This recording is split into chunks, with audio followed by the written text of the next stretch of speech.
హల్లెలూయా హల్లెలూయా. వచ్చిన అందరికీ ఆశీర్వదిస్తున్నాము. వందనాలు చెల్లించుకుంటున్నాము. అదేవిధంగా ఎన్ని సవాళ్ళు ఎదురైనప్పుడు ఈ దినాల్లో మీ ఎదుట నన్ను యోగ్యపరిచినందుకు దేవునికి నా కృతజ్ఞతలు చెల్లించుకుంటున్నాను. అందరితో సెల్స్ ఉన్నాయా? అందరితో అన్ని ఛార్జింగ్ ఉన్నాయా? ఎన్ని % ఉంటుంది? 10 or 20?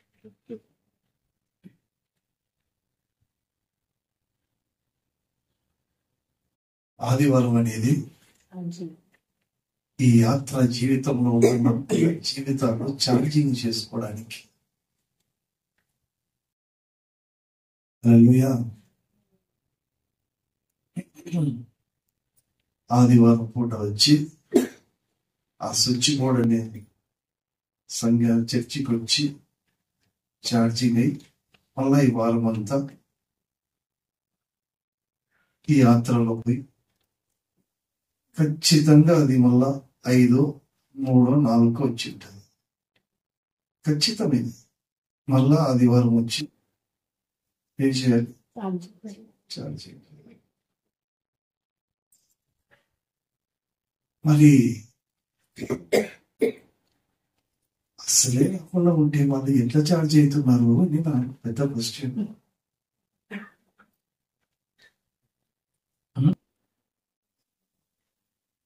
అసలే వచ్చి ఛార్జింగ్ పెట్టకపోతే వాళ్ళ సెల్ ఫోన్లు ఉన్నాయా లేదా? అవునండి.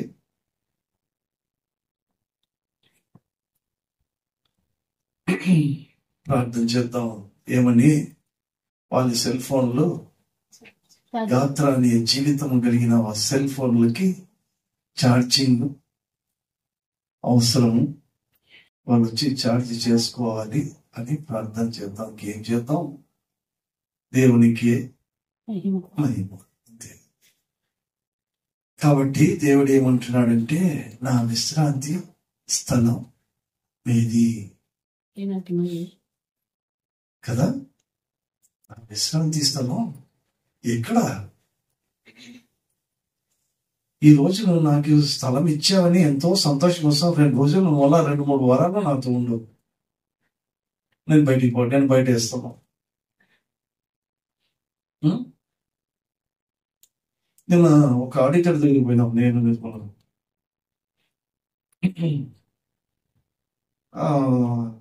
రిటైర్మెంట్ కాబోతుంది కదా అని ఏదో చెప్పుకుంటూ వస్తూ మా దగ్గర ఒక ఆయన వస్తాడు.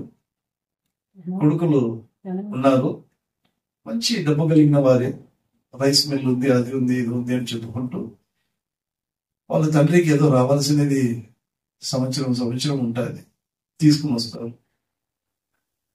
వచ్చి, అయ్యా మీరు వచ్చినారు, మీరు 1 గంట కూర్చోండి, గంట పని ఇది అంటాను. సర్లే నువ్వు వీడుండి అన్ని పనులు చేసుకుని నాకు తెలియజేయి, వచ్చి పిలుచుకుని పోతామంటారంట. ఈ మధ్యలో ఆయనతో అంటాడంట, ఈయన పెద్ద ఆయన, సార్ ఈ రోజు నేను అంగి తొడుక్కున్నాను సార్ అంటాడంట.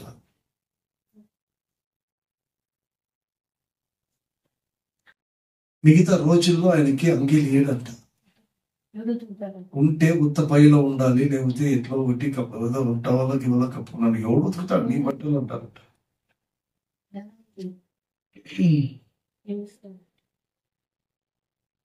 ఏం చేస్తాం సార్? ఉండేదంతా తీసి వాళ్ళ చేతిలో పెట్టి ఇప్పుడు ఈయన దిక్కు ఒక అంగి కూడా లేదు ఆయనకి.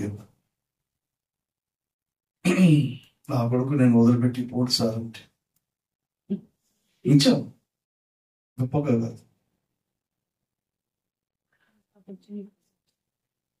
రైట్.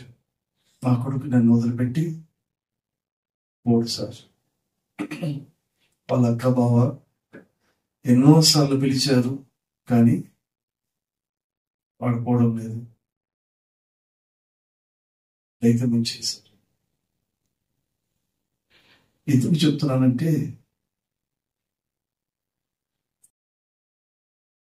యేసు ప్రభుకు మనం అంగీ ఎప్పుడు ఇస్తున్నాము? ఆయనకి అంగీ ఎప్పుడు తొడుగుతున్నాము? ఆయన చెప్పాలి. ఏమని చెప్పాలి? నా బిడ్డలు నేను విడిచిపెట్టి పోరు, నాతోనే ఉంటారు వాళ్ళు. నా గొర్రెలు నా స్వరము నేను అవి నిన్ను వెంబడిస్తాయి అని ఆయన చెప్పగలగాలి. ఎప్పుడో ఒకసారి వచ్చి నాకు అంగీ తొడుగుతున్నారు, తర్వాత కనపడదు అంటే బాగుంటుందా? నిన్న ఈ మాట చెప్తున్నప్పుడు చాలా బాధపడ్డా.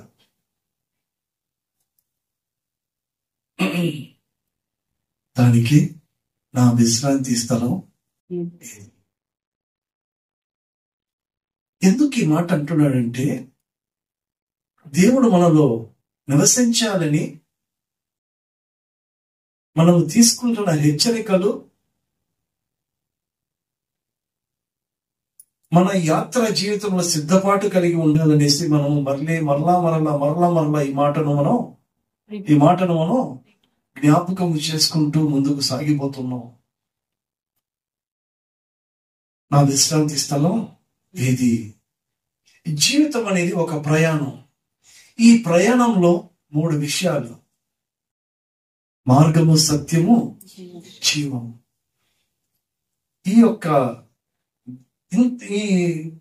ఈ అంశం నేను ధ్యానించేంత వరకు ఈ మార్గము, సత్యము, జీవం అంటే ఏంటో నాకు కూడా అర్థమయ్యేది కాదు. అసలు నాకేం తెలియదు.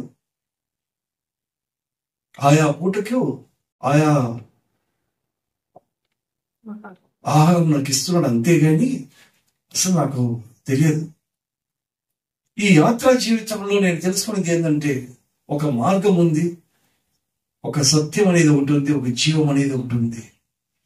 ఈ మార్గం అనేది ఎరికో నుండి ఎరికోకు వచ్చేటప్పుడు ఆ మార్గమున పడి ఉంటున్న నా జీవితాన్ని ఆయన కట్లు కట్టి వేరే మార్గము చూపించినవాడు మంచి సమరయుడు. హల్లెలూయా. ఆ యొక్క మార్గంలో నేను నడిపిస్తూ మరి యెరూషలేము నుంచి ఎమ్మయికు సందేహముతో, అర్థము కాని జీవితంలో ఏదో నేను ఒక విశ్వాసిని, ఒక క్రైస్తవుని నేను వెళుతున్న జీవితంలో ఆయన లేఖనాల ద్వారా, వాక్యాల ద్వారా ఆ సత్యాన్ని తెలియజేసి మనోనేత్రములు వెలిగించిన వాడు. హల్లెలూయా. ఆ మనోనేత్రములు వెలిగించబడి లేఖనాలు అర్థం చేసుకున్నప్పుడు ఏమి చేయాలి? ఎమ్మై నుండి యెరూషలేముకు రావడమే జీవం. అది రాకపోతే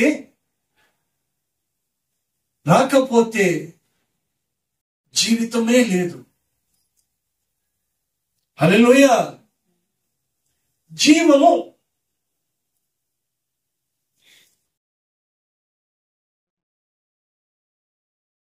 దేవుడైన యెహోవా నేల మట్టితో నరుని నిర్మించి వాని నాసిక రంధ్రములో ఏమి ఊదాడు?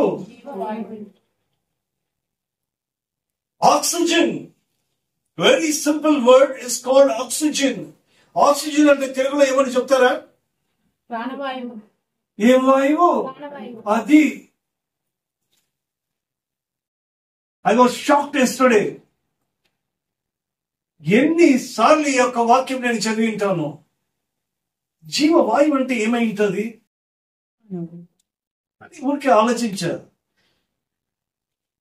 అది తెలుగులో మీనింగ్ కొడితే ప్రాణవాయువు అని వచ్చింది. ఓహోహో అంటే ఆక్సిజన్ ఉంటే దీనికి ఒక కదిలింపు, ఆక్సిజన్ లేకపోతే లేదు. హల్లెలూయా.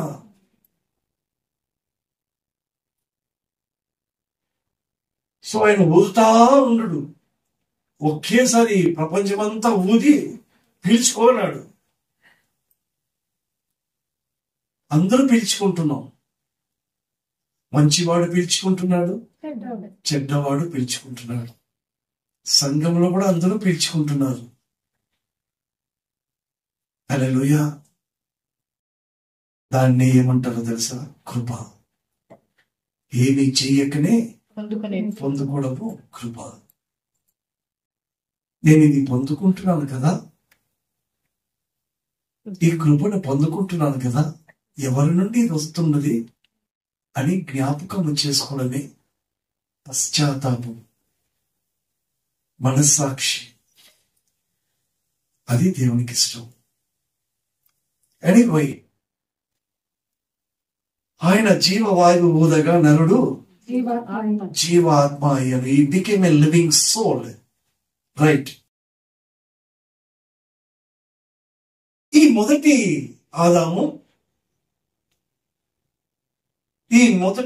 చదవండి, ఇది 1 కొరింథీ 15:45 త్వరగా. ఇందు విషయమై ఆదాము మొదటి మనుష్యుడు జీవించు ప్రాణి ఆయనని వ్రాయబడి ఉన్నది. చాలు. ఏం ఆయను? జీవించు ఒక ప్రాణి. ఈ జీవిస్తున్న ప్రాణానికి ఎన్నో సందేహాలు, కడుపు మంటలు, తల వేడెక్కిపోవడం, ఎంఐ లాంటివి చాలా ఉంటాయి. హల్లెలూయా.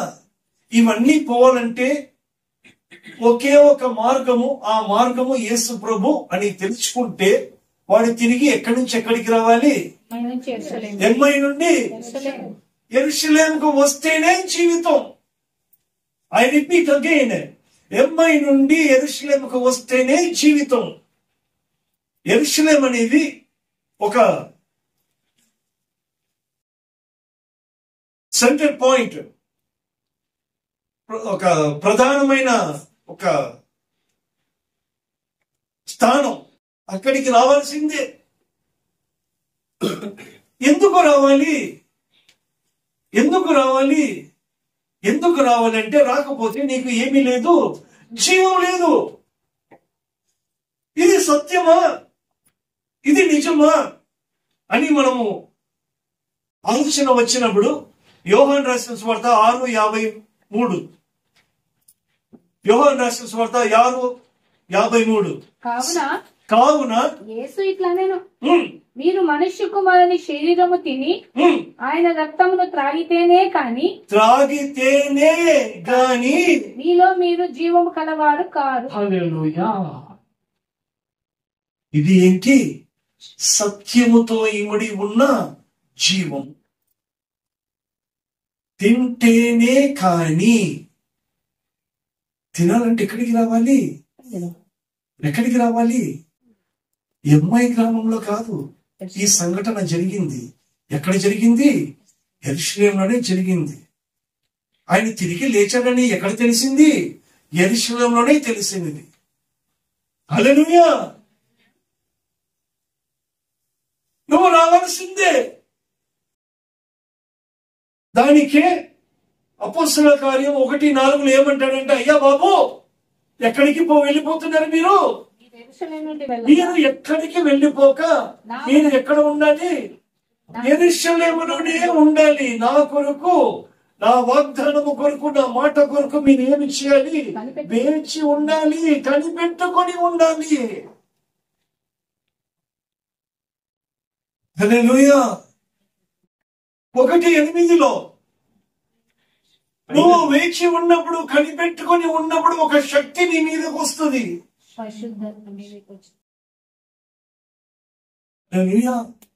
1:4 వేచి ఉండాలి. Are you with me church? I better want your attention.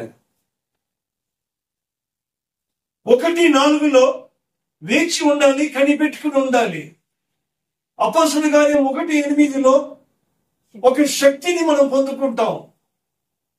Mark రాసిన సువార్త 16:15 నువ్వు వెళ్ళిపోవాలి. Hallelujah. You wait, receive and go. ఎక్కడి నుంచి? యెరూషలేము నుంచి, యూదయా నుంచి, సమరయ నుంచి భూదిగంతములకు నువ్వు వెళ్ళాలి. ఇదే జీవితం.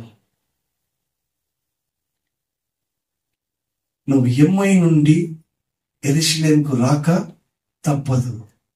నీ సమస్యలు ఏదైనా సరే, నీ ఆలోచనలు ఏమైనా సరే, నీ సందేహాలు ఏదైనా సరే, నీ జీవితం అనే ప్రయాణంలో, యాత్రలో ఎన్ని ప్రశ్నలు నీకు ఇమిడి ఉన్నా సరే, ఎక్కడికి రావాలి? ఆ ఎమ్మై అనేది వదిలిపెట్టి నువ్వు యెరూషలేముకు వచ్చి యెరూషలేములో కనిపెట్టుకొని ఉండి నువ్వు శక్తిని పొందుకోవాలి. హల్లెలూయా. కనిపెట్టుకొని ఉండాలి, శక్తి పొందుకోవాలి. తర్వాత ఈ అమ్మాయికి పోకూడదు. నువ్వు తిరిగి అమ్మాయికి పోకూడదు. ఇదే జీవితం, ఇదే యాత్ర. అప్పుడు ఆయన భద్రతనిస్తాడు, కదలకుండా మనల్ని నడిపిస్తాడు, కాపాడుతాడు. హల్లెలూయా.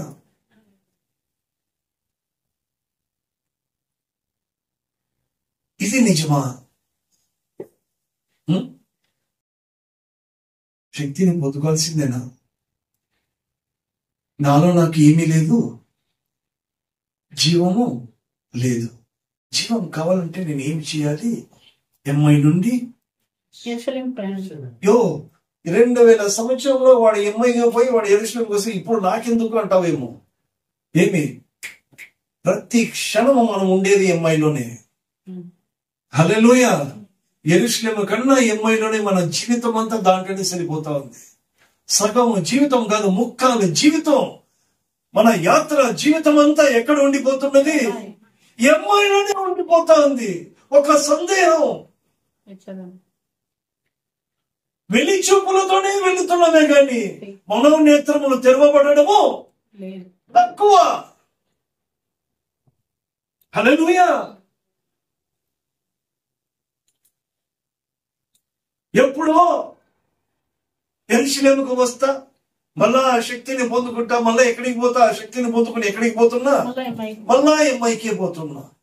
ఇంకా 10 గంటలకు పోయేది ఎప్పుడు? ఇదే సరిపోయా. Mind yourself. Mind yourself. To know where am I.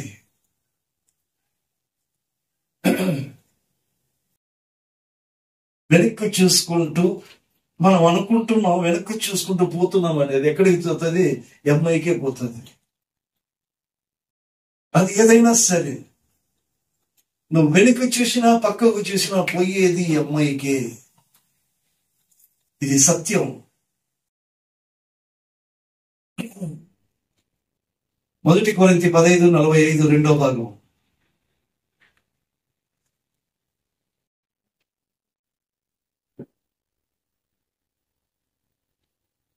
త్వరగండి. కడపటి ఆదాము జీవింపచేయు ఆత్మ ఆయనే. జీవింపచేయు ఆత్మ ఆయన. హల్లెలూయా. మొదటి ఆదాము జీవించు ప్రాణి. ఈ జీవించు ప్రాణి ఎక్కడికి రావాలి? ఎమ్మైకి రావాలి. వచ్చి ఏమి చేయాలి?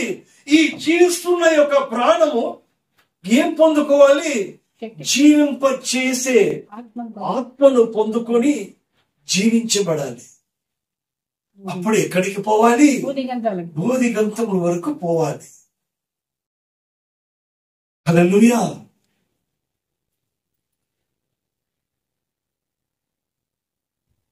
నేను జీవించు ప్రాణినా, జీవించు ఆత్మను? Am I a living soul or am I a living spirit? Hallelujah. దానికి ఆత్మ నడిపింపు లేకపోతే ఎమ్మై, ఆత్మ నడిపింపు ఉంటే బుద్ధిగంతములు. హల్లెలూయా. యోహాను రాసిన సువార్త 6వ అధ్యాయం 54.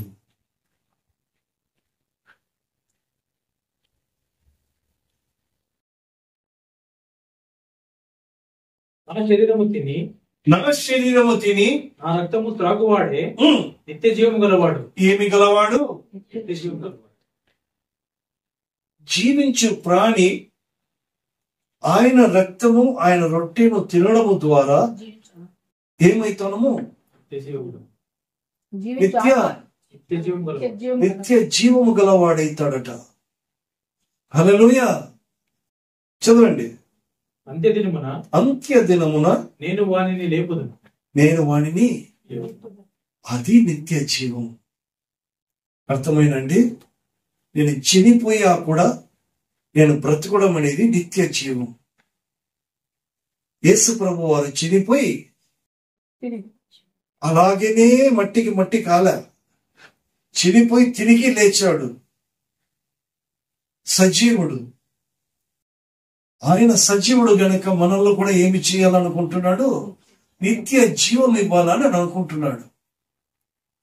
హల్లెలూయా.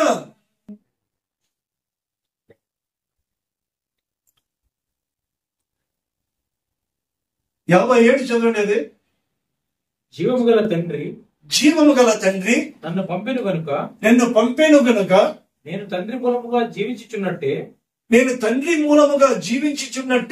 నన్ను తినువాడును నా మూలముగా జీవించును. హల్లెలూయా. ఏమి తిని త్రాగాలి? ఆయన శరీరమును తిని త్రాగువాడు. ఎవరిది అది? మొదటి ఆదాముదా రెండో ఆదాముదా? మొదటి ఆదాము కూడా తిన్నాడు. కడపటి ఆదాముది రొట్టె రక్తము త్రాగాలి. అప్పుడు ఏమైతాము మనము?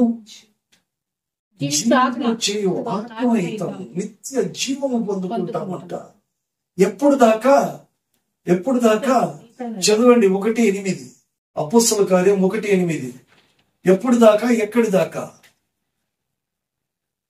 అయినను పరిశుద్ధాత్మ మీ మీదికి వచ్చినప్పుడు మీరు శక్తి నొందెదరు కనుక మీరు యెరూషలేములోను యూదయ సమరయ దేశముల ఎంతటను భూదిగంతముల వరకును నాకు సాక్షులైందని వారితో చెప్పారు. ఎలా ఉండాలి? సాక్షులై ఉండాలి. ఏమి సాక్ష్యం? ఏంటి సాక్ష్యం? ఏంటి? నా యాత్ర జీవితంలో నేను జీవం గల ప్రాణి కాదు, నేను జీవం గల ప్రాణి అని సాక్ష్యం ఇవ్వాలి. హల్లెలూయా. తప్పి జారి నేను ఎంఐకి ఇది పోతే, అయ్యో ఇది ఎంఐ కదా, దానికే ఇంత వెచ్చగా ఉంది, నేను ఎక్కడికి పోవాలి? భూదిగంతములకు పోవాలి. ఇది ఒక యాత్ర జీవితం. ఈ యాత్రలో మన ముగింపు ఎక్కడుందో తెలియదు. అంత్య దినములో ఏమి చేస్తాడంట? వాణిని లేపుదును.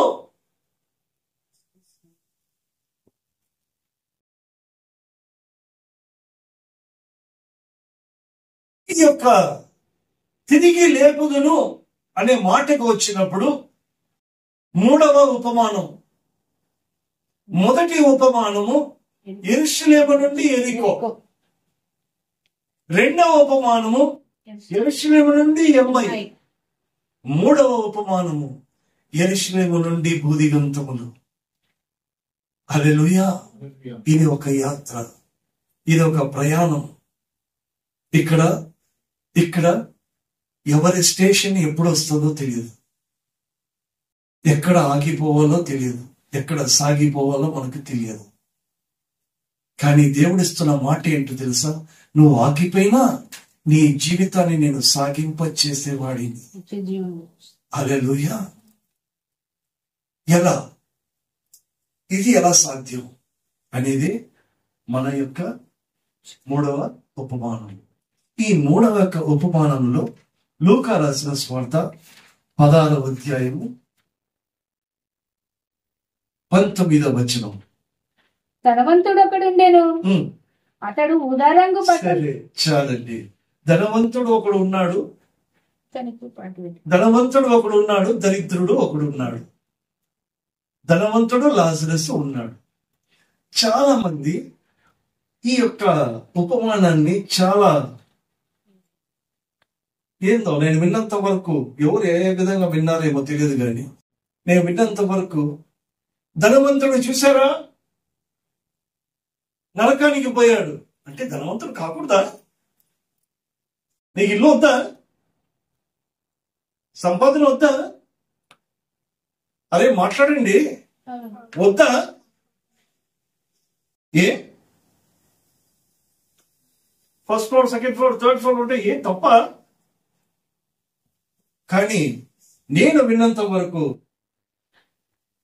ధనవంతుడిని తప్పుగా మాట్లాడుతున్నాను. ఇక్కడ ఈ ఉపమానం అది కాదు. అబ్బో అని అనుకోద్దండి, ఏమి వినండి. ఓకే, చూద్దాం. ఈ యొక్క ధనవంతుడు లాజరు యొక్క ఉపమానంలో 3 విషయాలు ఉన్నాయి. బాగా వినండి. ధనవంతుడు లాజర్, ఈ ధనవంతుడు దరిద్రుడి యొక్క ఉపమానంలో 3 విషయాలు ఉన్నాయి. జీవిస్తున్న విధానము, ఇద్దరు జీవిస్తున్న విధానము, ఇద్దరు మరణిస్తున్న విధానము, మరణము తర్వాత జీవించే విధానం. Okay, first one is the contrast between the lifestyle, the death style and after death. Hallelujah. 3 ఉన్నాయి ఇందులో. ఒకటి చూద్దాం, జీవించు విధానం. ఓకే, లూకా రాసిన సువార్త 16:19.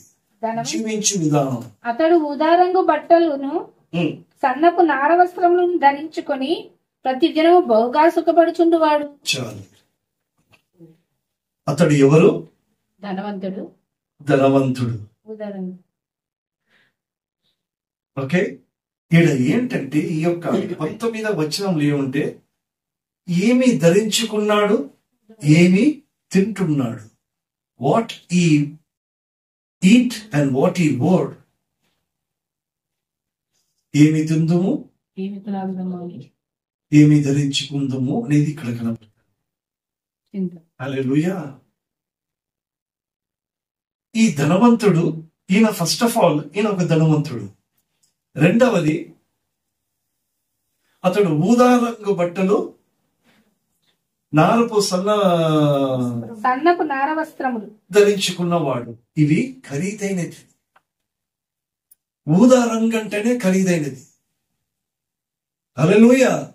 ఊదా రంగు వస్త్రం అంటే ఖరీదైన వస్త్రం. అది రంగే ఖరీదైనది బైబిల్ ప్రకారంగా. ఈ నారబట్టలు అంటారా, నిలువు నారబట్టలు యేసుప్రభు వారు కూడా వేసుకున్నారు. అది వేసుకున్నారంటే వాడు కొంచెం, హల్లెలూయా.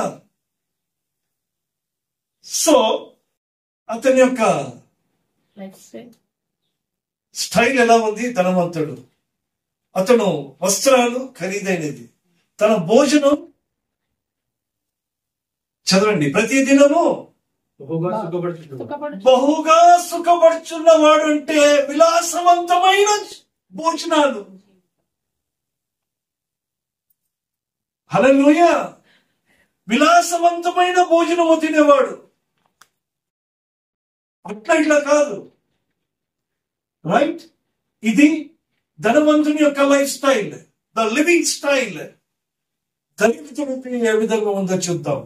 16:20. లాజరు ఒక దరిద్రుడు ఉండెను, వాడు కురుపులతో నిండిన వాడై ధనవంతుని ఇంటి వాకిట పడి ఉండి అతని బల్ల మీద నుండి పడిన రొట్టె ముక్కలతో ఆకలి తీర్చుకొన గోరెను. అంతేకాక కుక్కలు వచ్చి వాని కురుపులు నాకి. మంచి విధానంగా వినండి. వాని పేరు లాజరు. లాజర్ అంటే అర్థం తెలుసా? సహాయము కోరువాడు. దేవుడే నా సహాయము.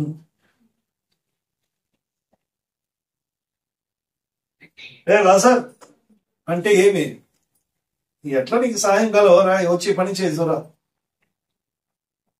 అటువంటి మాట లాజరు అనేది. హల్లెలూయా. లాజరు దేవుని సహాయము పొందువాడు. అతడు ఒక దరిద్రుడు అంటే పేదవాడు. ఏమండి, దానికి దీనికి భేదాలు ఏమన్నా అర్థమవుతున్నాయా? అర్థమవుతుందా? మంచిది. అతని వస్త్రములు ఏ వస్త్రములు లేనివి? వాడు కురుపులతో నిండినవాడు. వాడి వస్త్రం ఏంటో తెలుసా? కురుపులతో నిండినవాడు. అది వాడి వస్త్రం. కురుపులు అంటే ఏంటి కదా? ఒళ్ళంతా పుండ్లే. అది వాడి వస్త్రం. ఎంత దరిద్రము! కానీ పేరేంటి? సహాయం. ఎక్కడ ఉంది? పోని అతను నివసించే స్థానం ఎక్కడ? ధనవంతుని యొక్క ఇంటి వాకిట. హల్లెలూయా. ఇంటి వాకిట. ఈ రోజుకి కూడా మీరు చూడండి, ఏ యొక్క మందిరాల దగ్గర కానీ అది ఏదైనా సరే ఆ వాకిటనే ఉంటారు అందరూ. ఏమంటే వింటున్నారా? మీరు ఏ టెంపుల్స్ కానీ, అది దర్గాస్ కానీ, లేకపోతే వాట్ ఎవర్ ఇట్ ఇస్, మన చర్చ్ లేదు కానీ మెయిన్ లైన్ చర్చెస్, ఓకే, అక్కడ బయట ఎక్కడ కూర్చుంటారు? వాకిట్ అని. మన ఇండ్ల దగ్గర కూడా అప్పుడప్పుడు వస్తారు వాకిట్ అని. దేనికి వస్తారు వాకిట? సహాయం కొరకు. హల్లెలూయా. అతని పేరు లాజరు. అతడు ఒక దరిద్రుడు. అతని యొక్క వస్త్రములు కురుపులతో నిండి ఉన్నాయి. అతని స్థానము ధనవంతుని ఇంటి వాకిట. ఆహారం ఏంటండి? అతని బల్ల మీద నుండి. అట్లా మాట్లాడరాదండి, పూర్తిగా చదవండి. అతని బల్ల మీద నుండి పడు రొట్టె. అతడు బల్ల మీద నుండి పడు రొట్టె ముక్కలతో ఆకలి తీర్చుకొని గోరెను. Desire something to eat. Hallelujah. ఏదైనా అట్లా పడేస్తాడేమో, రొట్టెగా బల్ల మీద నుంచి ఏమన్నా ఇట్లా పడేస్తాడేమో అని కోరుకుంటున్నాడంట. హల్లెలూయా. ఇంత నిదానంగా ఎప్పుడైనా ఈ వాక్యం చదివామా కదా? అంతేకాక కుక్కలు వచ్చి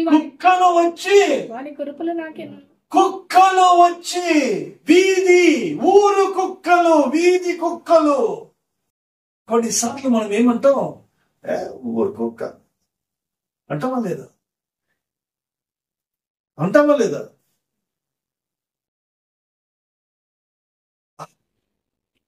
ఇది చదువుతున్నప్పుడు అంతేకాక స్ట్రీట్ డాగ్స్ వచ్చి వాని యొక్క కురుపులను నాకేను హేళన చేసేనేమో. వాడు చూడు ఎంత హేళన పొందుకున్నాడో. అంతేకాక ఎంత పెద్ద మాట ఇది.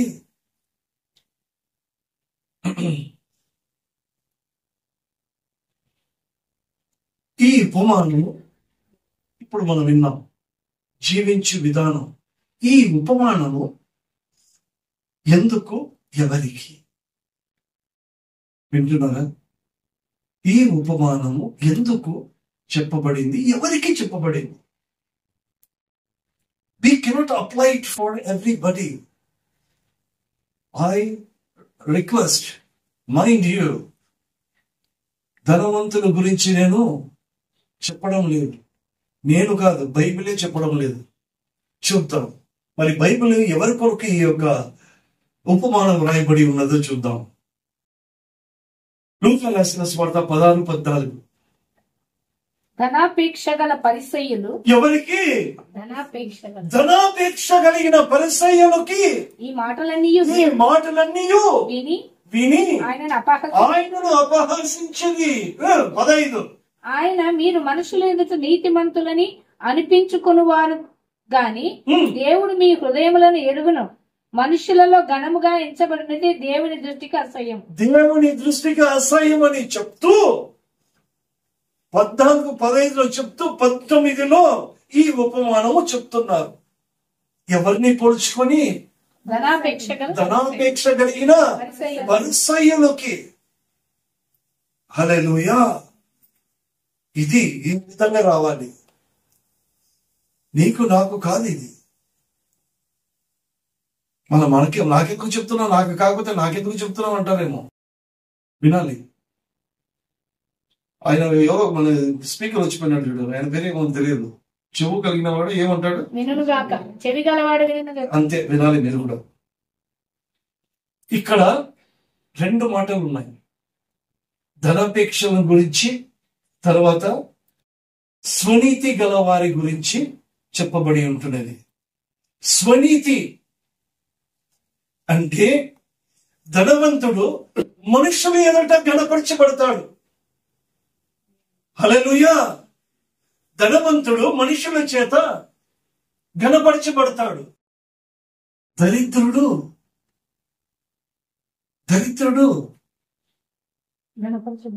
ఊరు వీధి చేత అసహ్యపరచబడుతున్నాడు. అవునా కాదా? వాడెంత, వాడి బ్రతికెంత, వాడెంత, వాని బ్రతికెంత. ధనవంతుడు మనుషుల చేత గణపరచబడుతున్నాడు.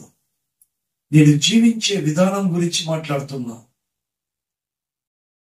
ఈ ధనవంతుడు గురించి రాసింది ధనాపేక్ష కలిగిన పరిసయ్యుల గురించి రాయబడి ఉంటున్నది. వాడు మనుషుల చేత నీతిమంతుడని గణపరచుకోబడుతున్నాడట. దరిద్రుడు వీధి ఊరు కుక్కల చేత అసహ్యించబడుతున్నాడు, హేళన చేయబడుతున్నాడు. మంచిది. దేవుని నీతి ఏందట? మనుషుల ఎదుట దేవుని గణపరచుట దేవుని నీతి. అర్థమైందండి? స్వనీతి మనుషుల చేత గణపరచబడడం, దేవుని నీతి దేవుని మనుషుల ఎదుట దేవుని గణపరచడం, మనుషులు దేవుణ్ణి గణపరచడం, అది దేవుని నీతి. నా నీతి ఏందో ఇట్లా వచ్చినప్పుడు నేను ఎక్కడైనా మనుషుల చేత నేను గణపరచబడుతున్నానేమో. నేను ఎందుకండి పేరు ఫోటో పెట్టుకున్న వాళ్ళని నేను తప్పను, నేను పెట్టుకోను. అయ్యి విత్ మీ. ఎవరు ఎంత వాల్ పోస్ట్ వేసుకుంటారు, ఐ డోంట్ మైండ్. ఏదైనా సరే నా వరకు నేను నా పేరు గాని అది గాని ఇది గాని I don't like all this. ఆ టైం వస్తుంది, నా ఫోటో వేసే టైం వస్తుంది, అప్పుడు చూద్దాం. ఓకే, అది నీకు అర్థమవుతుంది ఎప్పుడు అనేది. ధనవంతుడు జీవిస్తున్న విధానము పరిసయ్యులకు పోలినది. హల్లెలూయా. ఏంటండి ఇది పరిసయ్యులకు పోలిన జీవితము? చూద్దాం. లూకా రాసిన సువార్త 12వ అధ్యాయం 19, 20, 21. నా ప్రాణముతో ప్రాణమా అనేక సంవత్సరములకు. ఎన్ని సంవత్సరాలు? అనేక సంవత్సరములకు విస్తారమైన ఆస్తి నీకు సమకూర్చబడి ఉన్నది. సుఖించుము, తినుము, త్రాగుము, సంతోషించు. ఇదేనా ధనవంతుడు చేసిన పని? ధనవంతుడు చేసిన పని ఏంటి? సమకూర్చుకున్నాడు, తింటున్నాడు, విలాసవంతమైన జీవితం.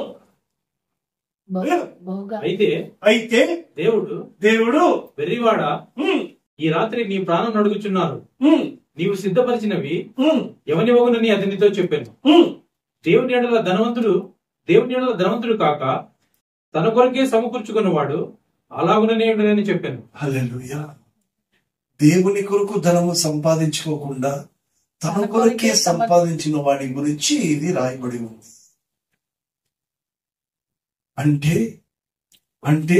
ప్రాధాన్యత నాదా దేవుందా. ఇప్పుడే చెప్పాను, జీవము గల ప్రాణము అనేది. ఈ జీవించే ప్రాణము, ఈ ప్రాణము ఎవరి శ్వాసతో బ్రతుకుతున్నది. ఆయన శ్వాసను పొందుకొని బ్రతుకుతూ నాకు నేనే స్వనీతిగా జీవిస్తే దేవుడు అంటున్నాడు, నువ్వంటే నాకు అసహ్యం, దేవుని దృష్టికి నువ్వంటే నాకు అసహ్యం, కూర్చుకో, నేను వద్దనులే. చూద్దాం ఇంకొకటి, ఇది చదువుకొని మనం ప్రార్థనలోకి వెళదాం. 1 తిమోతి 6:9-10. 1 తిమోతి 6:9-10. ఆ హేతువు చేత ధనవంతులగుటకు అపేక్షించు వారు శోధనలను అపేక్షించు వారు శోధనలోను గురిలోను అవివేక యుక్తములను హానికరములనైన అనేక దురాశలను పడదురు. అట్టివి మనుషులను నష్టములోను నాశనములోను ముంచివేయును. ఎందుకనగా ధనాపేక్ష సమస్తమైన కీడులకు మూలము. కొందరు దానిని ఆశించి విశ్వాసం నుండి తొలగిపోయి ఎక్కడ తొలగిపోతున్నారు? విశ్వాసం నుండి తొలగి ఎక్కడ తొలగిపోతున్నారు? దేవుడు దాన్ని వద్దనులే అన్నాడా? వద్దన్నాడా? దాన్ని ఆపేక్షించుకుని ఏం పోగొట్టుకుంటున్నావు నువ్వు? దాన్ని ఆశించి నువ్వు దేనిని పోగొట్టుకుంటున్నావు?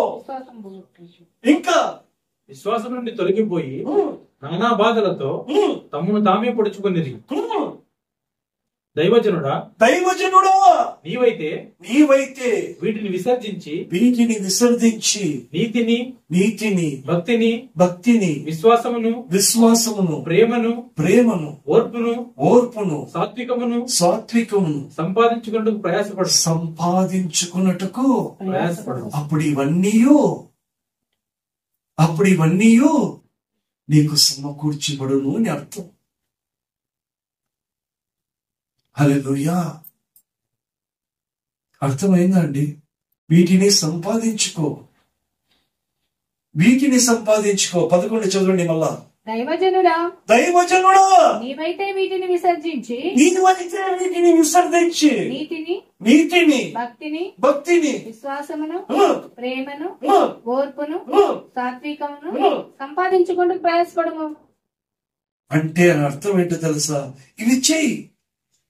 నీకు ఏం కావాలో, నీకు first floor, second floor, third floor of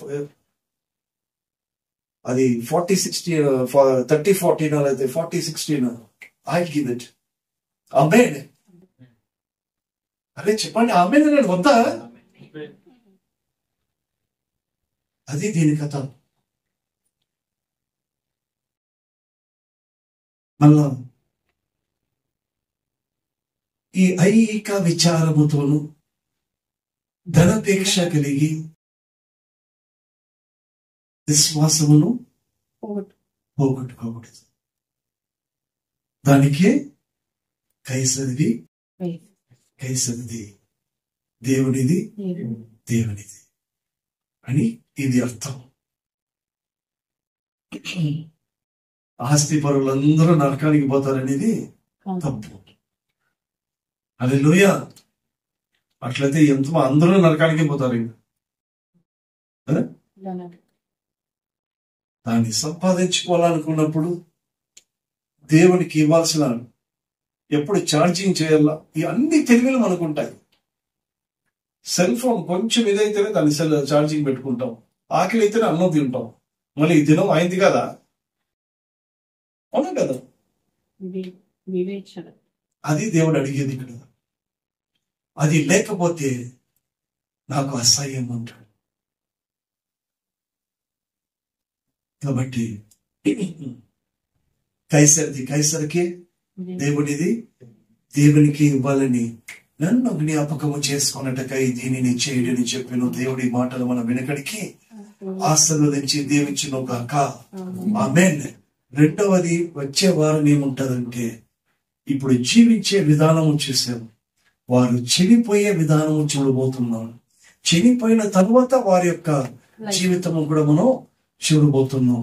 మనం ధ్యానించేది మార్గమైంది, సత్యమైంది. ఇప్పుడు జీవం గురించి మనము ధ్యానిస్తుంటున్నాం.